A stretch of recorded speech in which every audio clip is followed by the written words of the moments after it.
Hello guys, नैबे आंनि टट' फाग्ला इउटुब चेनेलाव आरो बरायहरनाय थाबावलायबाय। फुख्रियाव नै जिरायफैदों गुसुनो।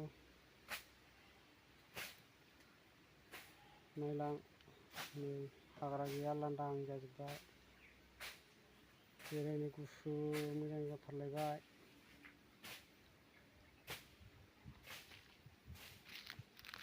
नाखौबो नुवा नै दाबो। दा सान्दुं थिराव नुवा, दा बेलासियावसो नुगोन। खोलो खोलो बारनाय माइ बिलाइया सिउ सिउ बारलायथारदों। नै नायलां लोगोफोर, जोबजासे आं बानायलांबाय थानि। आरो दायो जोंनाव बिबोनांफोरबो फैबावदोंसो, सालथेजों बिबोनांफोरजों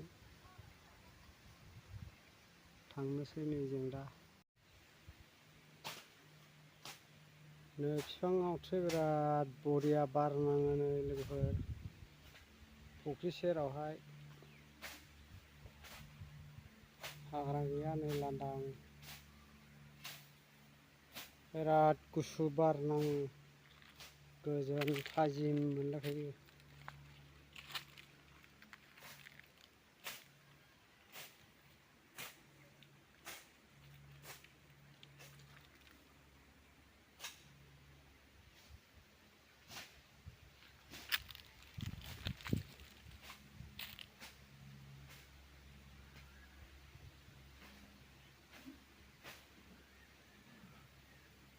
नाखौ नुवा नै नायबाबो।